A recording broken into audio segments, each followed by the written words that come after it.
अभ्यात्माओं, आज सारा देश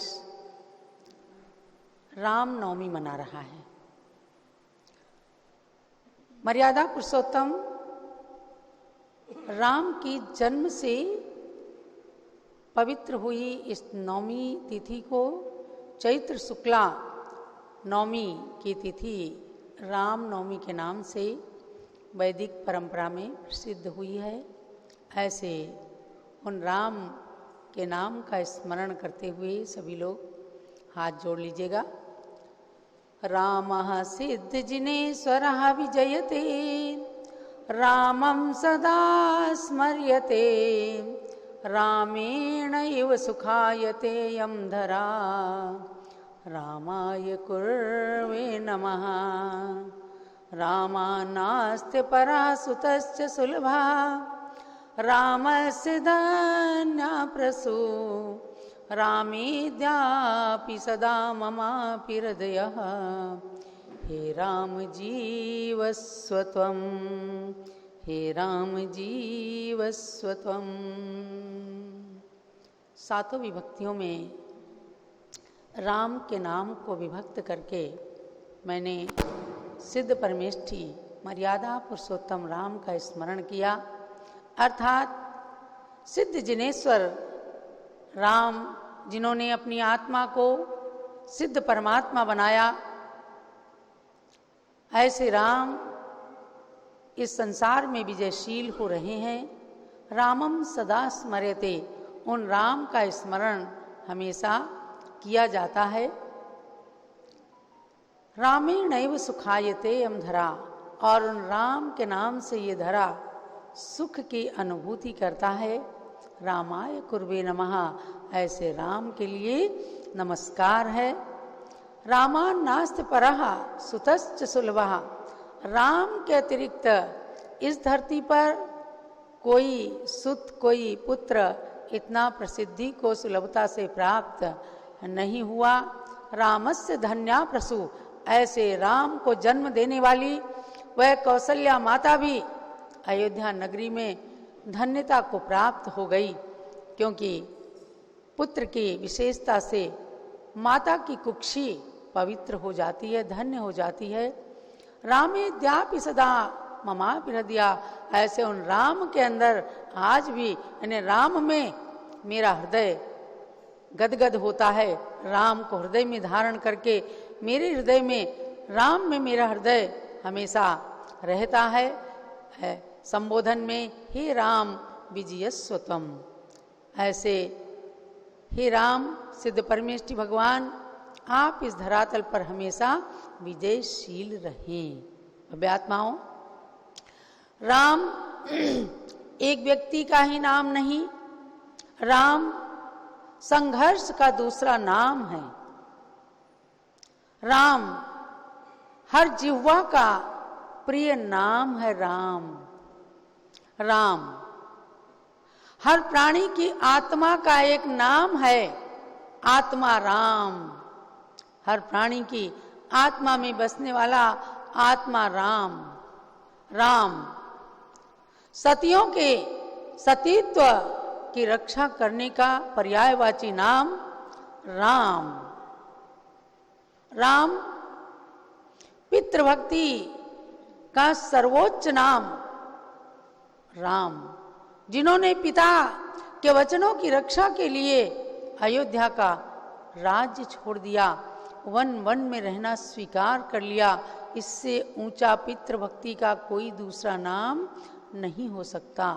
राम जिन्होंने अनेक संतों के उपसर्गों का भी निवारण किया, वनवास करते हुए भी उन्होंने कुंथल गिरी पर देशभूषण कुलभूषण मुनियों के उपसर्ग को दूर किया, और जैन रामायण के अनुसार उन्होंने उस कुंथल गिरी पर्वत पर अनेक मंदिरों का निर्माण किया।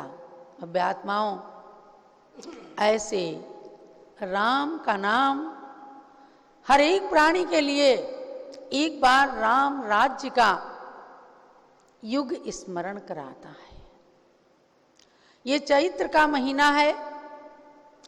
इस चैत्र के महीने में सर्वप्रथम भगवान ऋषभदेव ने चैत्रवदी नवमी को जन्म लिया। चैत्रवदी नवमी को उन्होंने दीक्षा ली। चैत्रवदी नवमी को ही उनके सबसे ज्येष्ठ पुत्र सम्राट चक्रवर्ती भरत का जन्म हुआ। चैत्र सुदी त्रयोदशी को अंतिम 24वें तीर्थंकर भगवान महावीर का जन्म हुआ, जो आने वाली जन्म जयंती है 21 अप्रैल को। और उसी बीच में चैत्र शुक्ला नवमी को राम के जन्म ने इस चैत्र मास को महापुरुषों का मिलन बता दिया। यानी चैत्र का महीना एक मिठास को लिए हुए है। चैत्र के महीने में आम आने शुरू हो जाते हैं और एक आम का फल ऐसा है, आम कहने में सारा कुछ समाविष्ट हो गया। आ माने आदिनाथ, माँ माने महावीर, और बीच में और राम आ गए, चक्रवर्ती भरत आ गए। तो भव्यात्माओं, जैसे चैत्र के महीने में आम की मिठास समन्वित है, आम की मिठास भरी हुई है, ऐसे ही इस मास में जन्म लेने वाले महापुरुषों का स्मरण कर लेने मात्र से आत्मा के अंदर मिठास पैदा हो जाती है। राम ने चाहे कितना ही जीवन के अंदर विषम परिस्थितियां आई, संकट आए, संघर्ष आए, लेकिन उन्होंने अपनी संस्कृति को, अपनी मनोभावनाओं को कभी भी मलिन नहीं होने दिया। वन वन में भटके, लेकिन कभी उन्होंने व्यसनों का सेवन नहीं किया, कभी उन्होंने मद्यपान नहीं किया। एक व्यक्ति से हमने पूछा, आप मद्यपान प्रतिदिन किस लिए करते हैं? उसने कहा कि माताजी, जीवन के अंदर बहुत अधिक टेंशन है और टेंशन को मिटाने के लिए कभी कभी पी लेता हूँ। हमने कहा कि क्या राम के जीवन से ज्यादा आपके जीवन के अंदर टेंशन आई? राम के जीवन से ज्यादा आपके जीवन में संघर्ष आए? राम के जीवन से ज्यादा आपके जीवन में अभाव आया? जो व्यक्ति प्रातःकाल सिंहासन पर बैठने जा रहा था और रातों रात भाग्य ने पलटा खाया और उन्हें सुबह वन के लिए जाना पड़ा, उस सुकुमारी सीता को भी वन के अंदर जाना, पति की अनुगामिनी बनना ही स्वीकार था।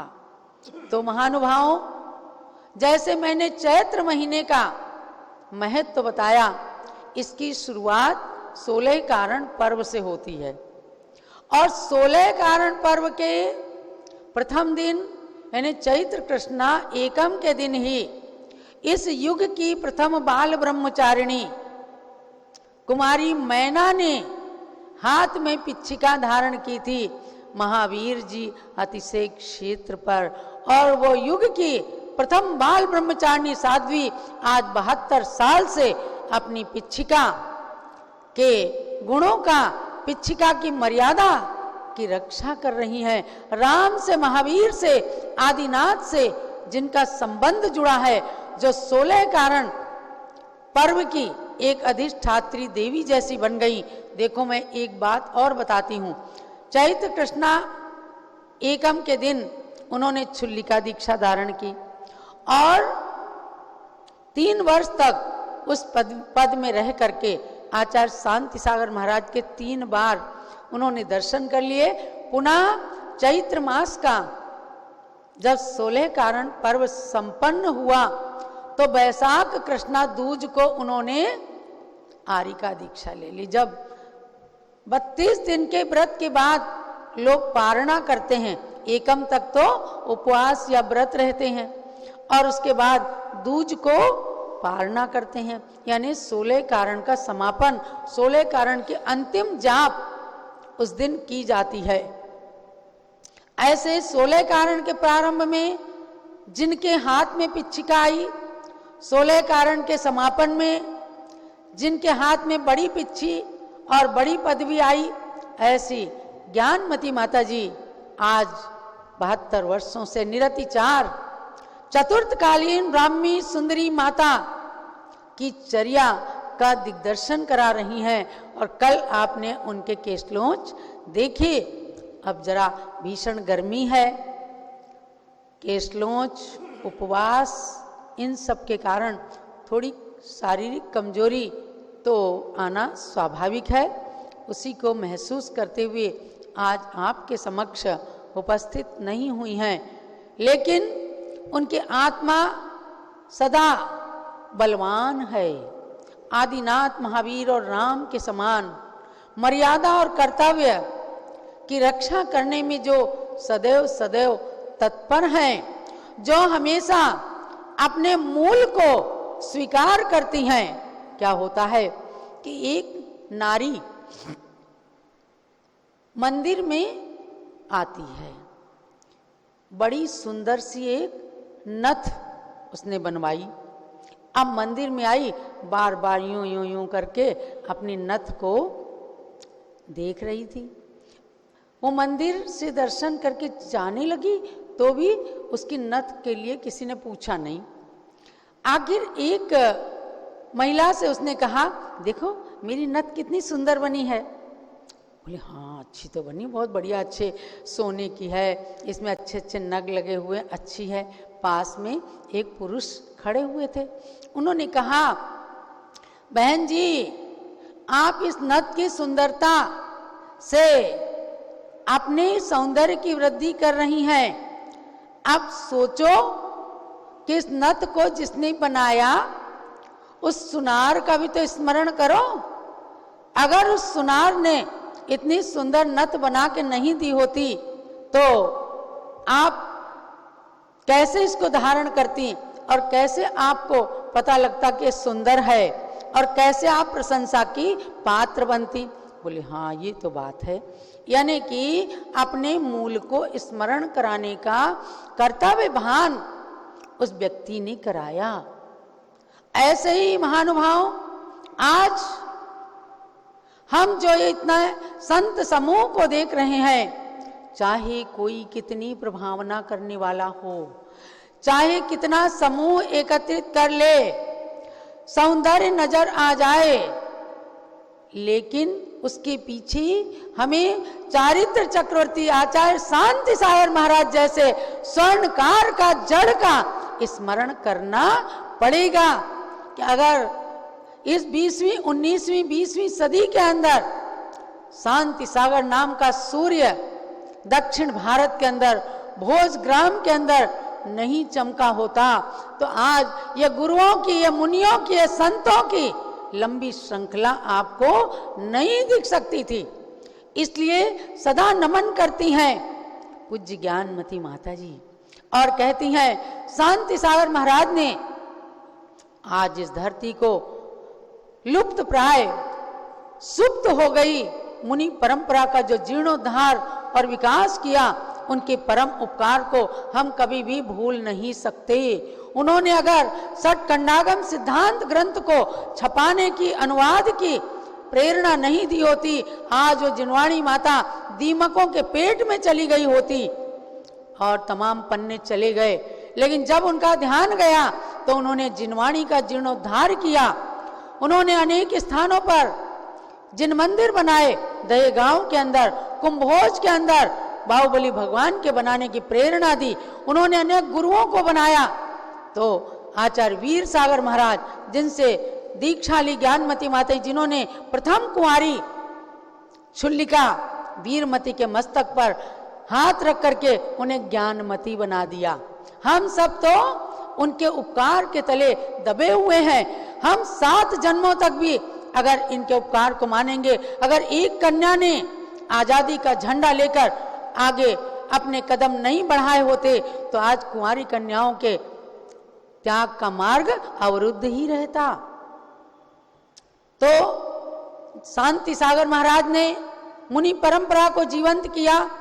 चाहे भारत के किसी भी कोने में कितने ही संत हैं, आप कितने ही फोटो लगाओ, कितने चित्र लगाओ, कितनी मूर्तियां बना लो, कितने स्टेचू बना लो, लेकिन अगर उनके बाजू में शांति सागर महाराज का स्टेचू नहीं लगाया, शांति सागर महाराज का फोटो नहीं लगाया, तो समझो वो परंपरा अधूरी है। कहीं ना कहीं किसी ना किसी रूप में हर किसी के साथ शांति सागर महाराज का उपकार जुड़ा हुआ है। ऐसे हर आर्यिका के साथ ज्ञानमती माता जी का उपकार जुड़ा हुआ है। तो भव्य आत्माओं, इस चैत्र के महीने में जब आज हम मर्यादा पुरुषोत्तम राम के जयकारे सुन रहे हैं, हम तो आज संयोग से, पुण्य से, सौभाग्य से उसी अयोध्या में बैठे हैं, जहां ऋषभदेव ने जन्म लिया, जहां 5 तीर्थंकरों ने जन्म लिया, जहां पहले अनंत तीर्थंकरों ने जन्म लिया, जहां राम ने जन्म लिया, जहां महाराजा दशरथ ने जन्म लिया। राजा अनरण्य के पुत्र थे महाराजा दशरथ, और दशरथ के पुत्र थे राम, लक्ष्मण, भरत, शत्रुघ्न। ऐसी धरती पर बैठे हैं। हमने तो कभी सोचा ही नहीं था कि हम अयोध्या जाएंगे और अयोध्या में हमारे सामने राम मंदिर बन जाएगा। ज्ञानमती माता जी ने हस्तिनापुर से कदम बढ़ाए, 30-24 भगवंतों के पंच कल्याणक का भाव लेकर और यहाँ की धरती पर आए, तो न जाने कैसा एक चमत्कार हो गया कि इधर पंच कल्याणक महोत्सव हुआ और उधर राम का मंदिर बन गया, और 22 जनवरी का दिवस भी भारतीय इतिहास के अंदर अंकित हो गया। वह दिन भी था जब 9 नवंबर 2019 को कोर्ट से निर्णय आया था, सुप्रीम कोर्ट से, राम मंदिर बनाने का। तो भी ज्ञानमती माता जी यहीं मौजूद थी। समझे? आप सब साक्षात सुन रहे हो, और दूर दराज बैठे लोग भी मेरी बात को सुनना कि जिस धरती से कोई जन्म जन्मांतर का संबंध होता है, वहां ऐसे अनहोने संयोग अपने आप मिल जाते हैं। तो उस धरती पर तब भी हम थे, और जब राम मंदिर नहीं बन रहा था, अशोक सिंघल जी माता जी के पास गए। माता जी, कुछ तो उपाय बताओ, कुछ तो अनुष्ठान करवाइए। तब आज से 25 साल पहले इंद्रध्वज मंडल विधान का अनुष्ठान स्वामी जी से सब सामग्री ला करके यहाँ पर जैन समाज ने उस स्थान पर किया था कि विघ्न बाधाएं नष्ट हों, और जो कुछ भी हो, चाहे थोड़ा बहुत अंतर हो जाता है रामायण में, वैदिक रामायण, जैन रामायण में, लेकिन धरती तो वही है। राम का संदेश तो सबको यहीं से, अयोध्या से ही जाता है। जियो और जीने दो का संदेश भी तो जाता है, पितृभक्ति का संदेश जाता है। कहाँ से? अयोध्या से। तब भी माता जी ने यहाँ कराया, और उसके बाद सन 2019 में भी कनेक्शन जुड़ गया। और अब आई जब, तो ज्ञानमती माता जी के पास में हमारे उस राम जन्मभूमि न्यास के अध्यक्ष नृत्य गोपाल दास जी महंत जी भी आए, महासचिव चंपत राय जी भी आए। सारी प्रगति की रिपोर्ट मिलती रही। उन्होंने पूज्य माता को आमंत्रित भी किया, लेकिन पूज्य माता ने मुझे भेजा। हम और स्वामी जी और भट्टारक जी भी आए थे, गए। हमने उस संस्कृति को जीते देखा। हमने फर्क नहीं देखा उस दिन। हमने ये देखा कि जिस धरती पर इन महापुरुषों ने जन्म लिया, वहां से संदेश तो इन महापुरुषों के जीने का जाना ही चाहिए, वरना ये संदेश सुप्त हो जाएंगे, लुप्त हो जाएंगे। ऐसे संदेशों को पा करके आज हम अयोध्या नगरी में अपने को पा करके पूज्य ज्ञानमती माता के उपकारों का स्मरण करते हैं कि 90 साल की आयु में जो इनकी दृढ़ इच्छा शक्ति रही, ये अयोध्या आई, यहाँ जैन संस्कृति, भारतीय संस्कृति के झंडे को विश्व की ऊंचाइयों तक इन्होंने पहुंचाया। और ये हमेशा कहती हैं कि इन महापुरुषों के जीवन से हमें सहन शक्ति का उदाहरण लेना है। हम एक भजन पढ़ते ना, दुख के सम्मुख जो सिहर उठे, उसको इतिहास न जान सका, जो दुख में कर्मठ धीर रहे, उनको ही जग पहचान सका। दुख एक कसौटी है जिस पर ये मानव पर खा जाता है, दुख भी मानव की संपत्ति है, तू दुख से क्यों घबराता है। इन पंक्तियों को केवल भगवान को सुनाने के लिए नहीं रचा है कवियों ने। इन पंक्तियों के एक एक अक्षर पर ध्यान देना है कि कैसा दुख आया, लेकिन उसमें अपने को रोमांचित नहीं किया, उससे विचलित नहीं हुए, कर्तव्य का भान किया, तभी आज इतिहास बनाया है। रामायण के नाम पर आज क्या राम के साथ सीता का त्याग नहीं है? क्या राम के साथ लक्ष्मण का भ्रात प्रेम नहीं नियत है? इन दोनों का भी मर्यादा पुरुषोत्तम, राम को मर्यादा पुरुषोत्तम बनाने में इन दोनों का त्याग भी कम नहीं है। अरे आज छोटी छोटी कन्याएं जरा सा ससुराल में हो जाता है कुछ, भाग जाती हैं, सासू को दोष देने लगती हैं, पति को दोष देती हैं, आत्महत्या करने को आतुर हो जाती हैं। जरा सीता का एक बार स्मरण तो करो। सीता ने जंगल में रहना स्वीकार किया राम के साथ, उसको तो वनवास नहीं मिला था। एक राजकन्या थी, एक राजवधू थी, लेकिन उसने पति की भक्ति करके पति के साथ ही जंगल के सुखों में भी राज सुखों का अनुभव किया। लक्ष्मण ने भ्रात प्रेम का अनूठा उदाहरण दिया। तो महानुभाव, आज रामनवमी पर आप सबके लिए आशीर्वाद है, गणि ज्ञानमती माता जी का आशीर्वाद है। शब्द मेरे हैं, अंतः करण उनका है। मैं कई बार कहती हूँ, ज्ञानमती माता जी जिनवाणी बोलती हैं और हम बोलते हैं ज्ञानमती माता जी की वाणी बोलते हैं। तो महानुभाव, सब लोग प्रार्थना करें कि इनकी कमजोरी दूर हो।